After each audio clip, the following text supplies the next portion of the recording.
미국 입장에서 봤을 때는 2차 세계대전 때부터 지금 80년째 유지하고 있는 너무나 익숙한 이제 그런 땅이에요. 땅을 이렇게 애매하게 있는 것보다 그냥 우리가 다 알아서 잘 하는 게 낫지 않겠냐? 중국 친구들 요즘에 온다는데 우리가 차라리 그냥 하는 게 어때? 여러분 안녕하세요. 경제한방입니다.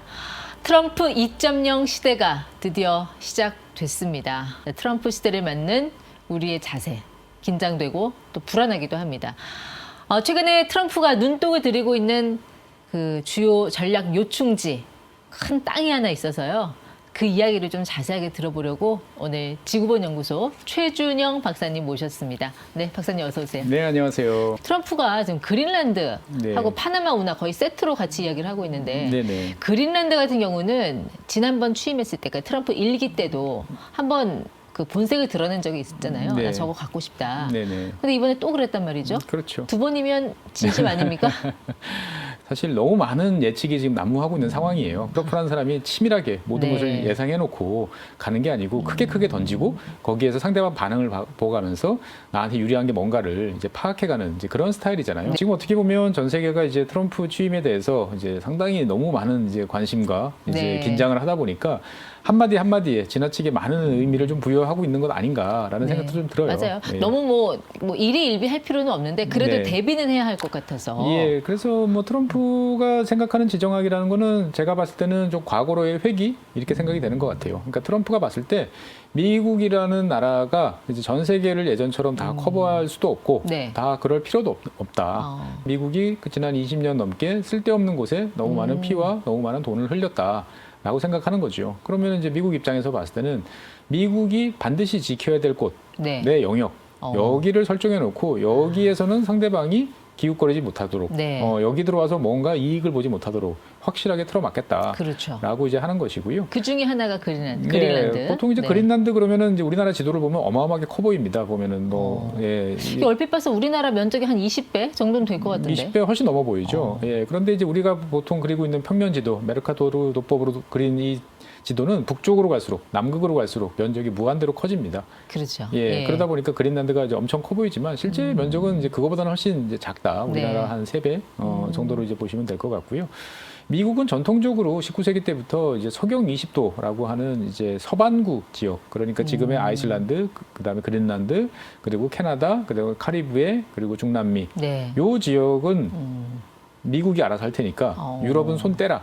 라고 이제 해왔던 게 이제 멀로주의, 옛날에 세계사 시간에 배우셨을 멀로 독트린. 예, 네. 예, 맞습니다. 그러다 보니까 미국 입장에서 봤을 땐 이 동네를 일단 질서를 잡고 규율을 확실하게 정리하고 그래야 미국 사람들도 편하고 전 세계가 네. 내 마음대로 돌아간다라고 생각하는 것 같습니다. 근데 그린란드가 뭐 제가 뭐 트럼프 편을 들어서가 아니라 이렇게 지도상으로 봐도 위치가 유럽보다는 미국 쪽에 가깝기는 해요. 맞습니다. 네, 그 주장하는 게 아주 뭐 근거 없고 터무니없는 것 같지는 않아요. 그린란드라는 지역은 옛날서부터 탐사를 많이 했었고요. 네. 여러 나라들이 이제 와서 연구도 많이 했었고 그 중에 한 나라가 이제 미국입니다. 미국 같은 경우는 이제 뭐 북극 쪽에 관심도 많아, 알래스카 이후에 이제 북극 쪽에 관심이 많아져가지고 여러 차례 이제 조사도 많이 했어요. 그래서 19세기 때 미국 국무부가 발행하는 문서들을 보고 있으면 이제 이 지역은 자원도 많고 지하 자원도 많고 여러 가지로 이제 중요한 지역인 것 같으니까 네. 그냥 우리 땅으로 하면 안 될까?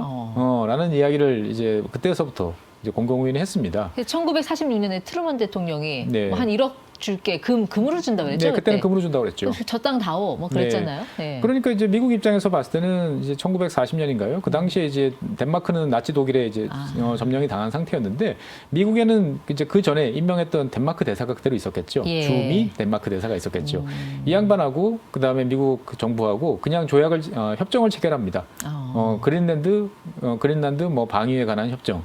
그러니까 괴뢰 정부를 인정 안 하고 그렇죠. 그러니까 망명 정부와 계속 이제 협상을 했던 거예요. 협상을 네. 한 거죠. 그래가지고 그린란드에 대해서 미국이 이제 얼마든지 주둔을 할 수 있을 때까지 원할 때까지 주둔할 수 있는 협정을 체결했어요. 지금도 네. 유효해요. 그래서 그 협정에 보면 미주 대륙, 즉 아메리카 대륙에 완벽한 평화가 찾아왔다고 양자가 동의할 경우에 이 조약을 갱신하거나 폐기할 수 있다. 예. 이렇게 돼 있어요. 그러니까 미국이 아니야, 미국 좀 불안해라고 한마디만 하면 미국은 그린란드에 대해서 지금도 뭐 미군 기지를 가지고 있습니다만 앞으로도 얼마든지 기지를 설치해가지고 유지할 수 있어요. 그러니까 지금 갖고 있는 기지가 우주 기지 피트피크라고 있지 않습니까? 예. 그게 예전에 공군 기지, 그 툴레 예. 공군 기지 예. 그거를 좀 재활용하고 있는 거예요. 그거를 이제 같이 있다고 보시면 돼요. 보면은 그러니까 이제 예전에는 이 지역이 미국에서 유럽으로 항공기를 보낼 때 네. 전투기 같은 경우는 미국에서 시작하면 이제 캐나다 동부의 뉴펀들랜드를 지나서 거기서 기름 한번 넣고 그 다음에 다시 그린란드에 들어와서 기름 한번 넣고 그 다음에 아이슬란드를 거쳐서 그 다음에 영국으로 가는 징검다리 역할을 이제 했던 지역이에요. 연료 보급 기지였다. 그렇죠. 연료 보급 기지였죠. 어쨌든 미국 입장에서 봤을 때는 이 지역이 상당히 중요하다라는 네. 것을 그때부터 이제 깨닫게 된 거죠. 그 말씀 듣고 보니까 약간 냉전의 산물 같다는 느낌도 들어요. 50년대 왜 네. 이제 그 소련으로 보내는 미군 폭격기 B-52 폭격기 있잖아요. 그거 가서 폭격하고 돌아오면서 연료 네. 보급 기지로 그린란드를 활용했다라는 그 의미 아니에요? 미국과 소련 같은 경우는 지금 러시아 같은 경우는 북극해를 사이에 두고 서로 마주보고 있는 거예요. 예. 예. 그러니까 이제 어떻게 보면은 미국 입장에서 봤을 때는 소련이 우리를 공격하면 어떡하지? 라고 그러면은 그 앞을 이제 막아야 되는 거죠. 예. 그러면 앞을 막는다는 것은 뭐가 있는지를 빨리빨리 파악을 해야 되니까 전초기지를 세워야 되는 거고 그 전초기지가 캐나다가 돼야 되는 건데 네. 캐나다는 이제 중간 쪽 북극 입장에서 봤을 때는 가운데 중간 쪽은 커버를 해주는데 서쪽 동쪽이 비어 있는 거죠. 그래서 서쪽은 알래스카가 되는 거고요. 동쪽은 이제 그린란드가 되는 거죠. 2차 세계대전 이후에 냉전 시기에 그 미국의 어떻게 보면 최전선 예. 방어망이었죠. 그리고 지금도 사실은 이제 그 미국을 감시하는 여러 가지 위성들이 러시아나 중국이 쏘아 올린 위성들이 많이 있습니다. 네. 이 위성들 같은 경우는 대부분 이제 극지대를 지나서 이제 미국을 북에서 남으로 훑으면서 여러 가지 정보를 수집하는데 예. 미국 입장에서 봤을 때는 그러한 위성들이 어떤 위성들이 있고 어떻게 움직이는지를 파악을 해야 되지 않습니까? 그런 거 제일 파악하기 좋은 지역도 그래서 지금은 우주 기지로 그렇죠. 쓰고 있다. 우주 기지를 쓰고 있는 거죠. 당연히 이제 우주 기지를 이제 만들고 있습니다만 여기에 보급도 해야 되고 네. 사람들도 이제 다시 뭐 교대도 시켜줘야 되고 물자도 날라야 되니까 과거의 활주로 이런 것들 그대로 있어야 되고 또 유사시를 대비한 병력들도 이제 배치를 해놔야겠죠. 네, 뭐 그린란드 한 10,000피트 정도 되는 활주로도 갖고 있다면서요? 네, 10,000피트라고 그러면 3,000m 정도 되니까 이제 웬만한 비행기들은 다 내릴 수 있는 네. 이제 그러한 곳이고요. 어떻게 보면 이제 미국 입장에서 봤을 때는 2차 세계대전 때부터 지금 80년째 유지하고 있는 너무나 익숙한 이제 그런 땅이에요. 그러니까 트럼프 대통령 입장에서 봤을 때는 아니 이 땅을 이렇게 애매하게 있는 것보다 그냥 우리가 다 알아서 잘 하는 게 낫지 않겠냐? 라는 생각을 충분히 해볼 수 있는 거죠. 더군다나 이제 트럼프 대통령 주변에 사업가들이 많습니다. 네. 미국 사업가들은 상상력이 되게 풍부하죠. 예, 그러니까 우주에 가서 돈을 벌자. 네. 뭐 이런 이야기도 많이 하는 것처럼 이제 얼음이 녹고 있는데 왜 그린란드 이거 여러 가지로 써먹을 때가 많은데 중국 친구들 요즘에 온다는데 우리가 차라리 그냥 하는 게 어때? 라는 이야기를 한 거죠. 그러니까 중국이 지금 그린란드에 침발라 놓고 있다는 그런 얘기 많이 하잖아요. 그렇죠. 실제로 뭐 하고 있어요? 그러니까 중국 같은 그린란드에서? 경우는 이제 그린란드 이제 자치정부가 이제 광업 개발에 진심입니다.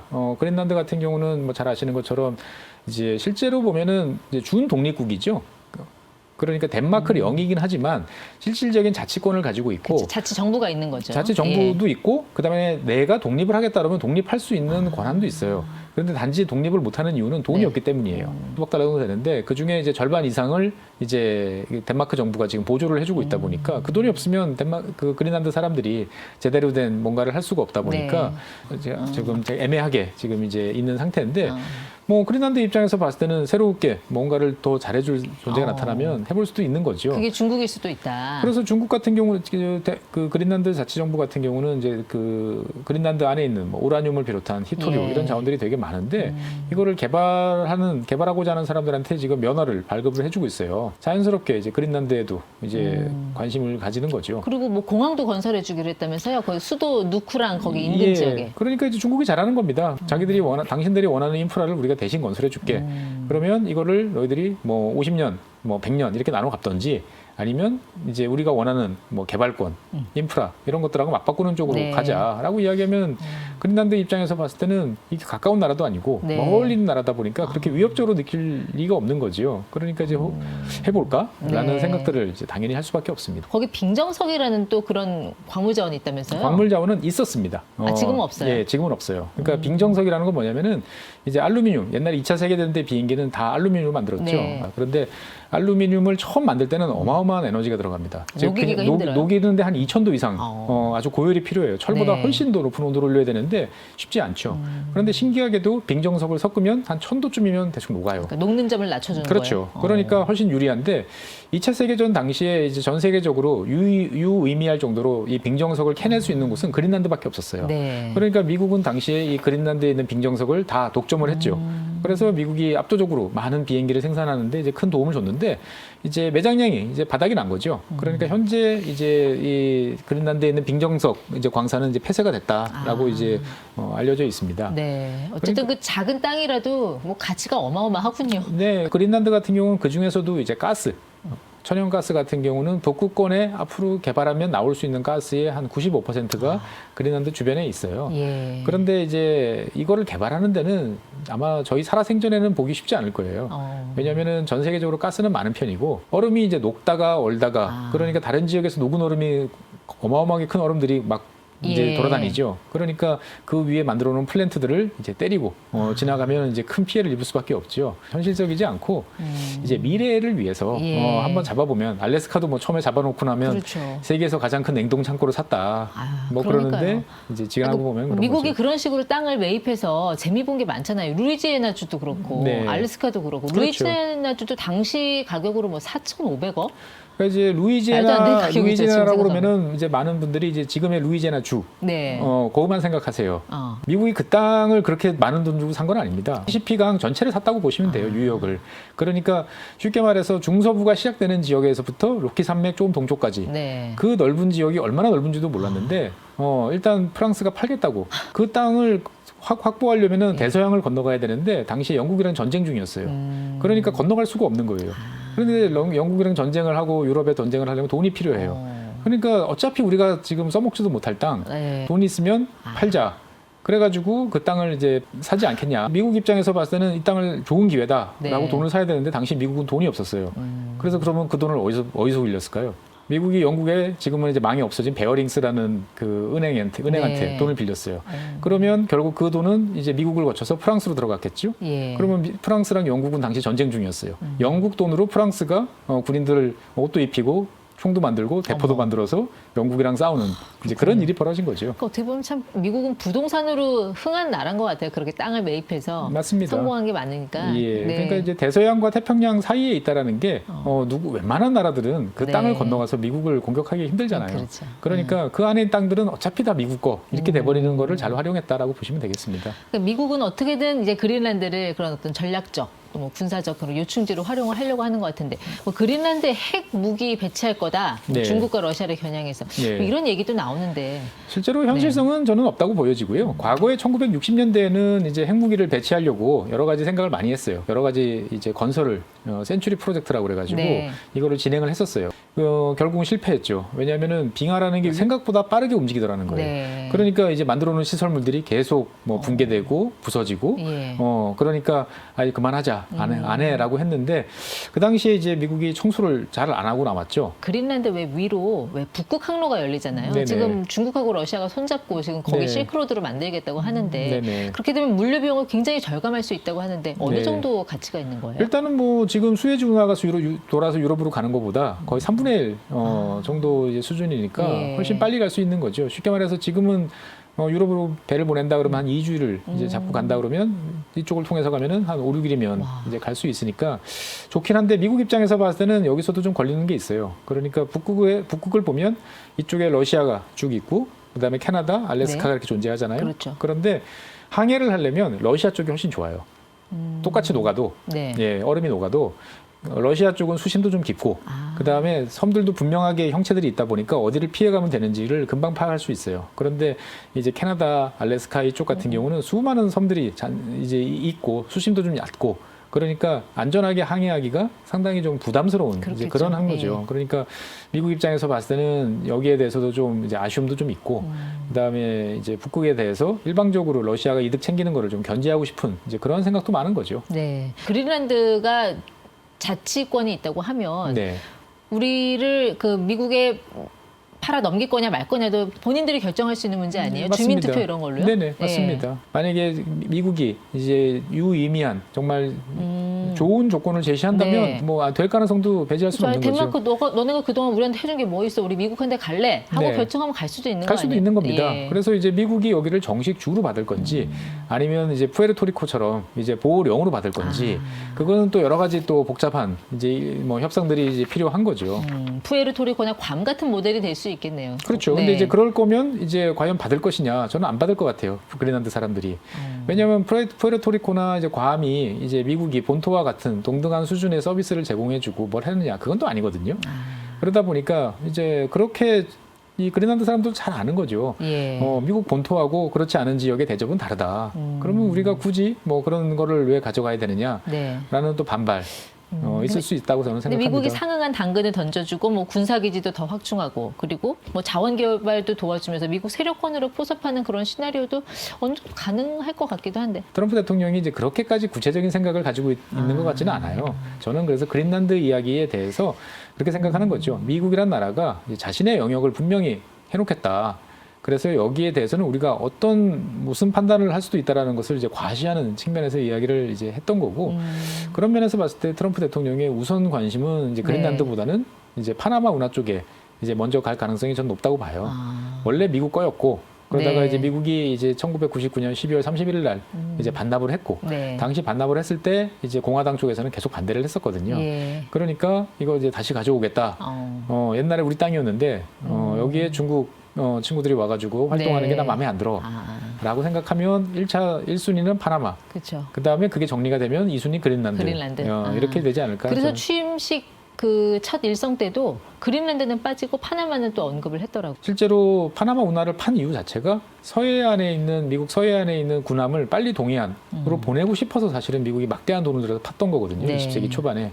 그런데 지금도 이제 그 지역을 이제 미국에 보면 제일 중요한 전략적 자산으로 보는데 점점 중국 친구들이 이제 많이 보이고 있는 그렇죠. 거죠. 예. 그리고 사실 파나마라는 동네는 중미의 이제 중앙 아메리카에 위치하고 있잖아요. 그런데 중미에서 중국 사람들이 원래 제일 많던 지역이 그렇죠. 파나마예요. 예. 그러다 보니까 여기에 대해서 여러 가지로 지금 신경을 좀 곤두세우고 있습니다. 파나마에 중국군이 주둔해 있나요? 중국군은 없어요. 중국군은 없는데 이제 그 파나마 운하가 있고 네. 파나마 운하 양쪽으로 이제 대서양, 태평양으로 나가는 이제 그쪽에 또 항구들이 있는데 이 항구 운영권을 CK 허치슨이라는 홍콩 기업이 지금 운영하고 있어요. 이 CK 허치슨이라는 곳은 이제 세계적인 그 해운 회사거든요. 전 세계 한 30개 정도 나라에서 50개 이상의 항구를 이제 위탁을 예. 받아서 운영하고 있는 나라인데 회사입니다. 그런데 이제 이게 홍콩 회사냐 아니면 중국이라는 이제 중국 정부의 영향력에서 벗어날 수 없는 회사냐라고 보면 대충 답은 나오지 않겠습니까? 이 그린란드가 지금 이제 미국 손에 들어갈 수도 있다라는 얘기가 나오면서 덴마크가 뭐 방위비를 2조 정도 증액을 한다고 하니 네네. 뭔가 또 여기를 둘러싸고 어떤 군사적인 긴장감이 높아지는 거 아닌가 하는 네, 생각도. 덴마크 입장에서 봤을 때는 미국이 설마 뺏어갈까봐 이제 그걸 하는 건 아니고 미국이 우리가 이 그린란드에 대해서 뭘 하는 게 못 믿어온 모양이구나라고 이제 생각해볼 여지는 충분한 거죠. 네. 트럼프는 방위비를 지금 그렇죠. 이제 GDP 뭐 5%까지 쓰라고 그러는데 유럽 국가들 같은 경우는 지금 좀 올려가지고 그래도 한 1.5% 네. 정도 되는 수준입니다. 그러니까 이제 덴마크 같은 경우도 이제 없는 살림을 쥐어 짜서 이제 좀 나름대로 우리 이렇게 할 테니까 좀 그런 이제 그렇죠. 불편한 발언은 좀 하지 말아 주시죠라는 네. 이제 제스처를 취했는데 과연 트럼프 대통령이 이제 어떤 생각일지 그렇죠. 예, 뭐 트럼프 아들도 이제 여기 한번 왔다 갔다 왔다 가고 그랬으니 트럼프 주니어. 네. 네, 그때 뭐 그린란드를 위대하게 뭐 네. 그런 모자 쓰고 네. 거기 원주민들하고 같이 사진 찍고. 예, 네. 뭐 거기 여기에 대해서 여러 가지 이야기가 있습니다. 그때 이제 뭐 음식을 공짜로 준대더라. 갔더니 모자 하나 씌우더라. 뭐 그래도 사진을 찍었다. 뭐 이제 이런 이야기들도 있고. 그러니까 그린란드 입장에서도 어차피 뭐 누군가의 아래에서 살아야 할 거면 그냥 대감집에서 사는 게 낫겠다 이런 생각을 할 수도 있을 것 같아요. 그렇게 생각하시는 분도 계시고 그다음에 야 우리가 어떻게 해가지고 지금 자치권까지 얻었는데 또 누구 밑으로 들어가느냐. 어떻든 여기 있는 것들을 우리가 잘 개발해서 우리끼리 살 수 있도록 해보자라고 생각하는 세력도 있고 네. 이 조그마한 동네에도 이제 자치정부 총리가 있고요. 네. 그다음에 여당 야당이 있습니다. 보면은 예. 결국 선택은 5만 7천 명 그린란드 주민들의 몫이 되겠군요. 그렇습니다. 네, 앞으로 또 트럼프 2.0 시대에 또 어떤 그 지정학적인 변화들이 생길지 자, 그 단면을 엿보는 시간이었습니다. 최준영 박사님 함께했습니다. 고맙습니다. 네, 감사합니다.